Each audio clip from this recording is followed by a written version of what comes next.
నమస్కారం HDV news కి స్వాగతం. నేను స్వప్న. ముందుగా హెడ్లైన్స్ చూద్దాం. కౌంటింగ్ కేంద్రంలో ఏజెంట్లు జాగ్రత్తగా వ్యవహరించాలన్న వైసీపీ రాష్ట్ర ప్రధాన కార్యదర్శి సజ్జల రామకృష్ణారెడ్డి ప్రత్యర్థి పార్టీ ఏజెంట్లతో అప్రమత్తంగా వ్యవహరించాలని సూచన. మచిలీపట్నం కృష్ణా యూనివర్సిటీలో ఈవీఎం స్ట్రాంగ్ రూమ్లను పరిశీలించిన ఎన్నికల ప్రధాన అధికారి ముఖేష్ కుమార్ మీనా కౌంటింగ్ కేంద్రంలో అలజడులు సృష్టిస్తే జైలుకు వెళ్లటం ఖాయమని హెచ్చరిక. ప్రజలకు సురక్షిత మంచినీరు సరఫరా చేయాలని డిమాండ్ చేస్తూ సిపిఎం నిరసన ప్రదర్శన. ప్రజలపై పన్నుల భారాలు మోపడంలో చూపించే శ్రద్ధ మంచినీటిని అందించడంలో పాలకులకు లేదని ధ్వజం. చంద్రబాబును కలిసిన పిన్నెల్లి రామకృష్ణారెడ్డి. బాధితుడు మాణిక్యాలరావు పిన్నెల్లి సోదరుల వలన తనకు ప్రాణహాని ఉందని చంద్రబాబు వద్ద ఆందోళన వ్యక్తం చేసిన బాధితుడు.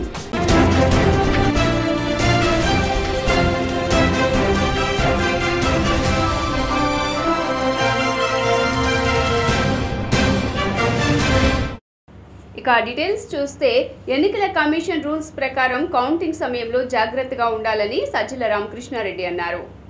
ప్రత్యర్థి పార్టీ ఏజెంట్లతో అప్రమత్తంగా వ్యవహరించాలన్నారు. అవతల పార్టీ ఆటలు సాగనివ్వొద్దు. మనం అధికారంలోకి వస్తున్నాం. జూన్ 9న వైఎస్ జగన్ సీఎంగా ప్రమాణ స్వీకారం చేయబోతున్నారు. అందులో ఎలాంటి డౌటు లేదు అని వైఎస్ఆర్ కాంగ్రెస్ పార్టీ రాష్ట్ర ప్రధాన కార్యదర్శి సజ్జల రామకృష్ణారెడ్డి అన్నారు. ధర్మయుద్ధం చేసేవాడు కాదు మన ప్రత్యర్థి. వాళ్ళకి తెలిసిన విద్య అడ్డంగా కొట్టడం, అది గమనిస్తూనే ఉన్నాం. అది ఈసీ కావచ్చు, ఇంకోటి కావచ్చు. దయచేసి ప్రతిదీ మా టార్గెట్ మనది ఇది అనే దృష్టిలో పెట్టుకుని దానికి తగినట్టు తెలుసుకోండి. అవతల వాడు ఏదన్నా తను అనుకున్నట్టు అడ్డంగా చేయకుండా అడ్డం కొట్టడం నాకు కావాలి. ఏమేమి ఉన్నాయో రూల్ పొజిషన్ దాన్ని చూసుకోవడం.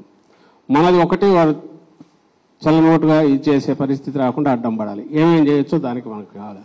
సో కన్వీనియంట్ మనకు అనుకూలంగా అవతలవాడు ఆటలు సాకుండా చేసేట్టు ఆ రూల్ని ఎట్లా ఇది చేసుకోవాలి, అవసరమైతే దాని వరకు ఎంతవరకు ఫైట్ చేయాలి అనేది మనం కంఫర్టబుల్గా బ్రహ్మాండంగా వస్తున్న దాంట్లో డౌట్ లేదు. అయితే వాళ్ళ ఆటలు సాగనివ్వకుండా ఎట్లా చేయాలనేది మనం చేసేది మన టార్గెట్. అది మళ్ళీ అధికారంలోకి వస్తున్నాం, బ్రహ్మాండంగా వస్తున్నాం. 9న ప్రమాణ స్వీకారం ఉంటుంది, ఇందులో ఎలాంటి డౌట్ లేదు. అయితే దానికి ఏదో మనం వాళ్ళ ఆటలు సాగనించి వాళ్ళు పెట్టే జరిపే సైకలాజికల్ వాటన్నిటి మనం తట్టుకొని మనం ఏదో ఇది కాకుండా ముందు ప్రియంటివ్ వాళ్ళను ఒక్క ఆట కూడా సాగనివ్వకుండా ఏం చేయాలనే ఉద్దేశంతో మోర్ అలర్ట్గా ఉంటున్నాం. కౌంటింగ్ కేంద్రంలో అలజడులు సృష్టిస్తే అరెస్ట్ చేసి జైలుకు పంపుతామని రాష్ట్ర ఎన్నికల కమిషనర్ తెలిపారు. కౌంటింగ్ కేంద్రంలో అలజడులు సృష్టిస్తే అరెస్టు చేసి జైలుకు పంపుతామన్నారు. మచిలీపట్నం గురువారం ఆంధ్రప్రదేశ్ ఎన్నికల ప్రధాన అధికారి ముఖేష్ కుమార్ మీనా తెలిపారు. కృష్ణా జిల్లా మచిలీపట్నం కృష్ణా విశ్వవిద్యాలయంలో ఈవీఎం స్ట్రాంగ్ రూమ్లను ఆయన పరిశీలించారు. ఎన్నికల ఏర్పాట్లపై సంతృప్తి వ్యక్తం చేశారు. జిల్లా ఎన్నికల అధికారి బాలాజీ ఇతర అధికారులకు కొన్ని సూచనలు చేశారు. కౌంటింగ్ కేంద్రంలో ఎవరైనా అలజడులు సృష్టిస్తే ఎన్నికల సంఘం ఎవరిని ఉపేక్షించేది లేదని, అట్టి వారిని అరెస్ట్ చేసి జైలుకు పంపిస్తామని స్ట్రాంగ్ హెచ్చరికలు జారీ చేశారు. ప్రజలపై పన్నుల భారాలు మోపడంలో చూపిన శ్రద్ధ మంచినీటిని అందించడంలో పాలకులు చూపడం లేదని సిపిఎం కార్పొరేటర్ బోయ సత్యబాబు అన్నారు. సిపిఎం పార్టీ ఆధ్వర్యంలో గొల్లపాలెం గట్టు వద్ద ప్రజలకు మంచినీరు సరఫరా చేయాలని కోరుతూ నిరసన కార్యక్రమం జరిగింది. ఈ కార్యక్రమంలో పాల్గొన్న కార్పొరేటర్ బోయ సత్యబాబు మాట్లాడుతూ నగరంలో ప్రజలకు సరఫరా చేస్తున్న మంచినీరు కలుషితమైన రంగుమారి గమేషన్ బ్లీచింగ్ కలుపుతూ కంపు కొడుతూ ఉంటుందని, లీకేజీల ద్వారా డ్రైనేజ్ వాటర్ మంచినీటితో కలిసిపోతుందని, కుళాయి నీటిని తాగిన ప్రజలు అనారోగ్యం పాలవుతున్నారని అన్నారు. ఈ విషయాన్ని పలుమార్లు అధికారుల దృష్టికి తీసుకువెళ్లినా ఫలితం లేదని అన్నారు. ఇప్పటికే పదుల సంఖ్యలో ప్రజలు ప్రాణాలు గాలిలో కలిసిపోయాయని, అయినా వైసీపీ ప్రభుత్వం కానీ నగరపాలక సంస్థ కానీ చర్యలు చేపట్టకపోవడం బాధాకరమన్నారు. నగరంలో కృష్ణానది పక్కన ఉన్నా కానీ స్వచ్ఛమైన మంచినీళ్ళు ఇవ్వడం ఈరోజు పరిపాలకులకి చేత కాదా? ప్రజల మీద పన్నులు భారాలేసి బాధడమే తప్ప స్వచ్ఛమైన మంచినీళ్ళు ఇవ్వడం మీకు చేత కాదా? ఈరోజు అనేక నెలల నుంచి విజయవాడ నగరంలో వివిధ ప్రాంతాల్లో మంచినీళ్ళు పసుపచ్చగా వస్తున్నాయి, రంగుమారు వస్తున్నాయి, రుచి మారు వస్తుంది, బ్లీచింగ్ వాసన వస్తుంది, అలాగే గమేషన్ వాసన వస్తుంది. ఈ నీరుని మేము తాగలేక ఇబ్బందులు పడుతున్నాం, వాంతులు విరోచనాలతో చనిపోతున్నామని ప్రజలందరూ కూడా ఆందోళన చెందుతున్న ఈ నగరపాలక సంస్థ వైసీపీ పరిపాలన కానీ అధికారులు కానీ నిమ్మక నీరెత్తినట్టు పట్టినట్టు వ్యవహరిస్తున్నారు. దీని ప్రభావం వల్ల ఇప్పటికే విజయవాడ నగరంలో పదుల సంఖ్యలో ప్రజలు ప్రాణాలు కోల్పోయారు. ఇంకెంతమంది చనిపోతే మీరు స్పందిస్తారని ఈరోజు మేము ప్రశ్నిస్తున్నాం. ముఖ్యంగా 11 MGD నుంచి వస్తున్నటువంటి వాటరు రంగు మారి వస్తుంది. ఇది మార్పు చేయండి, ఆ రంగు నీళ్లు నివారించండి అని కమిషనర్ స్థాయి నుంచి అధికారులు అందరికీ కూడా మొరబెట్టుకున్నా కానీ ఏమాత్రం పట్టించుకోని పరిస్థితి. మరోవైపు మురుక్కాలంలోనే మంచినీళ్ళు పైప్ లైన్లు ఉన్నాయి. ఆ మురుక్కాల్లో ఉన్నటువంటి మంచినీళ్ళు పైప్ లైన్ లీకేజీల వల్ల మురికి నీళ్లు ప్రజలందరికీ వస్తున్న ఇబ్బందులు పడుతున్నారు అనగానే పట్టించుకోవడం లేదు. 15 MGD 50 ఫైనాన్స్ సంబంధించి కార్పొరేషన్ 45 లక్షల రూపాయల విలువైన పైప్ లైన్లు మార్చే పనుల్ని మరి ఈరోజు చేయకుండా ఆపేసినటువంటి పరిస్థితి ఉన్నటువంటి నా పేరు ముల్లంగి కొండారెడ్డి, సిపిఎం పార్టీ నగర కమిటీ సభ్యుని. ఈరోజు నిన్నగాక మొన్నటిదాకా గడప గడపకి మేమున్నాము, కన్నాము, చేస్తామనేటువంటి నాయకులు, ఎమ్మెల్యే కానీ, ఎంపీ కానీ, అధికారులు కానీ ఏమైపోయారని చెప్పేసి మేము సిపిఎంగా ప్రశ్నిస్తూ ఉన్నాం. ఒక పక్కన మొగలరాజపురం కానీ, విజయవాడ నగరంలో కానీ మీ ఛానల్ వాళ్ళే అనేక రూపాల్లో కలుషితం అవుతుందని చెప్పేసి మరి సిపిఎం పార్టీ నాయకత్వాన్ని అనేక చోట్ల గుర్తించి ఆందోళన కూడా చేస్తూ ఉన్నాం. అధికారులకి మా కార్పొరేటర్ కానీ, మా ప్రతినిధి వర్గం కానీ, కమిషనర్ స్థాయికి కూడా వెళ్ళి అనేక సార్లు మెమోరాండాలు ఇచ్చినా కూడా పంపిస్తాం, చూస్తామని అంటున్నారు. కానీ ఈ రోజు కూడా రెట్టిఫై చేయట్లా. ఏ రోజు కూడా ఎక్కడ తవ్వినటువంటి గోతులు అక్కడే వదిలేశారు. వర్షాకాలం వస్తూ ఉంది. ఈరోజు కలుషితమైన నీరు తాగి మరి విజయవాడ వంటంలోనే ప్రాణాలు పోతే అదొక సంచలనం అయితే మీరు పట్టించుకుంటారని చెప్పి మేము అధికారులను టీడీపీ అధినేత నారా చంద్రబాబు నాయుడిని మాచర్ల ఎమ్మెల్యే పిన్నెల్లి రామకృష్ణారెడ్డి బాధితుడు నోముల మాణిక్యాలరావు కలిశారు. హైదరాబాద్లో గురువారం చంద్రబాబును కలిసిన మాణిక్యాలరావు పిన్నెల్లి సోదరుల అరాచకాల్ని బయటపెట్టాక తనకు ప్రాణహాని ఉందని ఆందోళన వ్యక్తం చేశారు. పిన్నెల్లి సోదరుల అరాచకాలపై మీడియాతో మాట్లాడటం, పోలీసులకు ఫిర్యాదు ఇచ్చినప్పటి నుండి మరింత కక్ష కట్టారని విమర్శించారు. ఎమ్మెల్యే సోదరుడు తనను, తన కుటుంబాన్ని అంతమొందించేందుకు ప్రైవేటు సైన్యాన్ని ఉసిగొలుగుతున్నారని ఆవేదన వ్యక్తం చేశారు. ప్రాణభయంతో ప్రస్తుతం హైదరాబాద్లో తలదాల్చుకున్నానని, సాక్షాత్తు డీజీపీకి కూడా మొరపెట్టుకున్నానని చంద్రబాబుకు వివరించారు. ధైర్యంగా ఉండాలి, పార్టీ పూర్తిగా ఉంటుంది భరోసా ఇచ్చారు చంద్రబాబు. మాణిక్యాలరావు పోరాటాన్ని అభినందించారు. విజయవాడ గుణదల మెట్రోపాలిటన్ చర్చ్ నందు హలేల్ సంగీత స్కూల్ వారి ఆధ్వర్యంలో ఇంజనీర్స్ చార్మ్ వరల్డ్ రికార్డు కార్యక్రమం అట్టహాసంగా నిర్వహించారు. ఇంజనీర్స్ చార్మ్ వరల్డ్ రికార్డ్ మరియు ఇంటర్నేషనల్ అచీవర్స్ రికార్డులో భాగంగా దాదాపుగా 400 మంది సంగీతకారులతో కీబోర్డ్ మరియు గిటార్ వాయిద్యాలతో దేవుని పాటలు నిరంతరాయంగా దాదాపు కొన్ని గంటల పాటు ఆలపించారు. ఈ కార్యక్రమం engineers charm world record chief advocator Anand Rajendran మరియు ఫౌండర్ బిందు ప్రియాంకలు స్వయంగా పర్యవేక్షించి ఈ వరల్డ్ రికార్డును సొంతం చేసుకున్నారని తెలియజేశారు. అగస్టిన్ దండింగి విజయవాడను కేంద్రంగా చేసుకున్న హలేల్ మ్యూజిక్ స్కూల్ అనే దానిని 2020 సంవత్సరము డిసెంబరు మొదటి రోజున స్టార్ట్ చేశాము. మరి ఆన్లైన్లో మొట్టమొదటిగా దీన్ని ప్రారంభం చేసి దాదాపుగా ఎంతవరకు ఎన్ని సంవత్సరాలు 3.5 సంవత్సరాలుగా 5,600 మందికి పైగా విద్యార్థులను ఉచితంగా మేము ట్రైన్ చేశాము. అందులో చిన్నపిల్లలు దాదాపు 6 సంవత్సరాలు మొదలుకొని దాదాపు 80 సంవత్సరాల పైగా వయసున్న పిల్లల్ని, పెద్దలని అందరినీ కూడా మేము తర్ఫీదు చేయడం జరిగింది. అదేవిధంగా మరి ఫిజికల్గా కూడా గత నెలలో మే నెలలో మేము ప్రారంభం చేసి దాదాపుగా కేవలం ఒక నెలలో దాదాపుగా 105 మంది విద్యార్థులు ఫిజికల్గా మేము తర్ఫీదు ఇవ్వడం జరిగింది. ఇలా టోటల్గా చూసుకున్నట్లయితే 5,600 మంది పైగా ఆన్లైన్లోనూ అధిక ఫిజికల్గా మేము తయారు చేయడం చెప్పడానికి చాలా సంతోషిస్తున్నాం. ఈ యొక్క మ్యూజిక్ స్కూల్ ముఖ్యంగా దేనికోసం ఏర్పాటు చేస్తామంటే ఈ యొక్క భారతదేశానికి మరి ప్రతి ఒక్క పౌరుడు కూడా ఏదో ఒక మరి పని చేయాలి. దాన్ని పర్సనల్ సోషల్ రెస్పాన్సిబిలిటీ అంటారు. మరి అదేవిధంగా నాకు తెలిసిన విద్య సంగీతం. ఈ సంగీతాన్ని పిల్లలకు, పెద్దలకు అందరికీ ఉచితంగా అందించి అనేక మందిని తర్ఫీదు చేస్తున్నాము. ఇందులో ముఖ్యంగా మేము చేసేది ఏంటంటే దీని వెనక ఉన్న ప్రాముఖ్యమైన ఉద్దేశం ఏంటంటే మరి చిన్నపిల్లల దగ్గర నుంచి పెద్దవాళ్ళ వరకు వారికి క్యారెక్టర్ బిల్డింగ్ విషయంలో మేము శ్రద్ధ తీసుకుంటాము.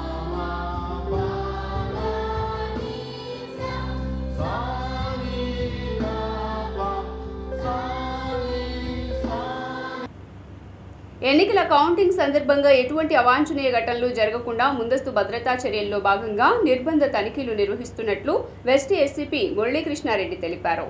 ఎన్నికల కౌంటింగ్ సందర్భంగా ఎటువంటి అవాంఛనీయ సంఘటనలు జరగకుండా పూర్తిగా ముందస్తుగా భద్రతా చర్యలు భాగంగా విజయవాడ 2 టౌన్ స్టేషన్ పరిధిలో ఉన్న ఓల్డ్ ఆర్ఆర్పేటలో గురువారం ఉదయం 5 గంటల నుంచి పోలీసులు నిర్బంధ తనిఖీలు నిర్వహించారు. వెస్ట్ ఏసీపీ మురళీకృష్ణారెడ్డి నేతృత్వంలో జరిగిన ఈ కార్యక్రమంలో 2 టౌన్ 1 టౌన్ సిబ్బంది పాల్గొన్నారు. ఈ సందర్భంగా వెస్ట్ ఏసీపీ మురళీకృష్ణారెడ్డి మాట్లాడుతూ ఓల్డ్ ఆర్ఆర్పేటలో సుమారు 100 ఏళ్లు తనిఖీ చేశారని, 4 సస్పెక్ట్ షీట్లో ఉన్న వాళ్లను గుర్తించామని, ఎటువంటి ధృవీకరణ పత్రాలు లేని 2 ఆటోలు, 23 ద్విచక్ర వాహనాలు గుర్తించి వాటిని సీజ్ చేశామని తెలియజేశారు. 10వ తేదీన అంతర్జాతీయ యోగా దినోత్సవ ఉత్సవాలను నిర్వహించనున్నట్లు యోగా శక్తి సాధన సమితి వ్యవస్థాపకుడు చైర్మన్ డాక్టర్ సత్యనారాయణ తెలిపారు. గాంధీనగర్ ప్రెస్ క్లబ్ నందు 10వ అంతర్జాతీయ యోగా దినోత్సవ ఉత్సవాలపై యోగా శక్తి సాధన సమితి విజయవాడ వ్యవస్థాపకుడు డాక్టర్ మాకాల సత్యనారాయణ విలేకరుల సమావేశం జరిపారు. ఈ సందర్భంగా ఆయన మాట్లాడుతూ ఈ సంవత్సరం అసహజ మరణాల తగ్గింపుకు యోగా శక్తి చికిత్స అనే అంశంపై ప్రజల్లో అవగాహన, వారే తగ్గించుకునేలాగా శిక్షణ మరియు ప్రత్యక్ష ప్రదర్శనలు ఏర్పాటు చేయనున్నట్లు తెలియజేశారు. చివరి రోజు జూన్ 21న యోగా శక్తి చికిత్సను ప్రజల్లోకి తీసుకువెళ్తున్న, ప్రోత్సహిస్తున్న వ్యక్తులకు, సంస్థలకు అవార్డులు ఇవ్వనున్నట్లు తెలియజేశారు. అంతర్జాతీయ యోగా దినోత్సవం సందర్భంగా యోగశక్తి సాధనా సమితి విజయవాడ ఆధ్వర్యంలో జూన్ 1వ తారీఖు నుండి 21వ తారీఖు వరకు అసహజ మరణాల తగ్గింపు యోగశక్తి చికిత్సతో అనే అంశం మీద ప్రజల్లో అవగాహన, శిక్షణ, ప్రత్యక్ష ప్రదర్శన కార్యక్రమాలు ఏర్పాటు చేయటానికి ఈరోజు ఈ కార్యక్రమం విజయవాడ ప్రెస్ మీట్ ఏర్పాటు చేయడం జరిగింది. ఈ స్థితి, అసహజ మరణాల స్థాయి చాలా ఎక్కువగా ఉన్న విషయం ఈ మధ్యకాలంలో అందరికీ తెలిసి వచ్చింది. ఒకప్పుడు సహజ మరణాలు ఎక్కువగా ఉండే కాలం నుండి అసహజ మరణాలు పెరిగిపోయిన పరిస్థితి ఎందువల్ల ఇలా జరిగింది అనే దాని మీద కొంత అనాలిసిస్ మనం చేసినట్లయితే ముఖ్యమైన అంశాలు ఏంటంటే ఆహారం, సరైన ఆహారం తీసుకోకపోవటం, పద్ధతిగా తీసుకోకపోవటం, మారుతున్న కాలానికి తగ్గట్టుగా ఆహారంలో వచ్చిన మార్పులు, పైగా సరైన వైద్యము అందకపోవటం, అందిన కొద్దిపాటి వైద్యం వికటించటం లాంటి సమస్యల మూలంగా అసహజ మరణాలు ఎక్కువ సంభవిస్తున్నాయి. సీఎస్ జవహర్ రెడ్డిపై బీజేపీ ఏపీ రాష్ట్ర కార్యదర్శి నాగోతు రమేష్ నాయుడు సంచలన వ్యాఖ్యలు చేశారు. బీజేపీ ఆంధ్రప్రదేశ్ రాష్ట్ర కార్యదర్శి నాగోతు రమేష్ నాయుడు భారతీయ జనతా పార్టీ రాష్ట్ర కార్యాలయం నందు నిర్వహించిన మీడియా సమావేశంలో మాట్లాడారు. ఫలితాల రోజు అల్లర్లు సృష్టించడానికి వైసీపీ సిద్దమవుతోందని, కేంద్ర బలగాలు ఆంధ్రప్రదేశ్ రాష్ట్రంలో మోహరించనున్నారని తెలిపారు. రాయలసీమ ప్రాంత ప్రజలను తటస్థంగా ఉండనివ్వకుండా ఫ్యాక్షన్ రాజకీయాలకి దారితీస్తున్నారని ఆగ్రహం వ్యక్తం చేశారు. యోగేంద్ర యాదవ్ చేసిన గాలి వ్యాఖ్యల గురించి అందరికీ తెలుసునన్నారు. మోదీపై చేస్తున్న విసపు వ్యాఖ్యలు ఎవరూ పట్టించుకోరని పేర్కొన్నారు. దేశంలో నరేంద్ర మోదీ నాయకత్వం ఉంటుందన్నారు. రెడ్డి గారు ఒకప్పుడు జవహర్ రెడ్డి గారు అంటే మంచి అడ్మినిస్ట్రేటర్. ఆయన గ్రామీణాభివృద్ధికి సంబంధించినటువంటి శాఖలో కానీ, వైద్య ఆరోగ్య శాఖకు సంబంధించినటువంటి సందర్భంలో కానీ ఏ బాధ్యతలో ఉన్నా కూడా తన విద్యుక్త ధర్మాన్ని సక్రమంగా నిర్వహించాడు. దురదృష్టం ఏంటంటే సవాస దోషమో ఏమో కానీ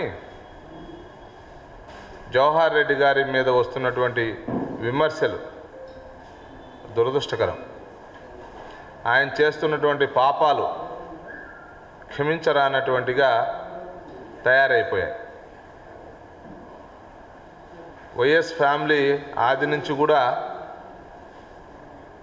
భూముల మీదే ఆధారపడి మైన్స్ మీద ఆధారపడి రాజకీయం చేశారు.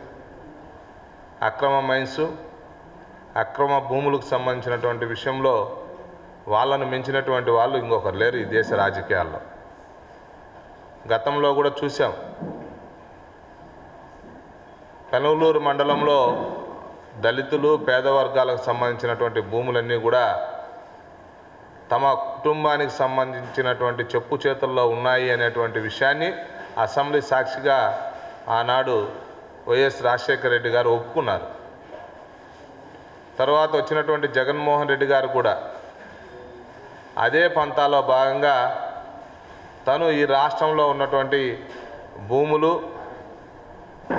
మైన్స్ ఏవైతే ఉన్నాయో అవన్నీ కూడా తను దీక్షా విరమణ తర్వాత కూడా అదే స్ఫూర్తితో మనుగడ సాగించాలని హనుమత్ దీక్షా పీఠాధిపతి దుర్గాప్రసాద్ స్వామీజీ సూచించారు.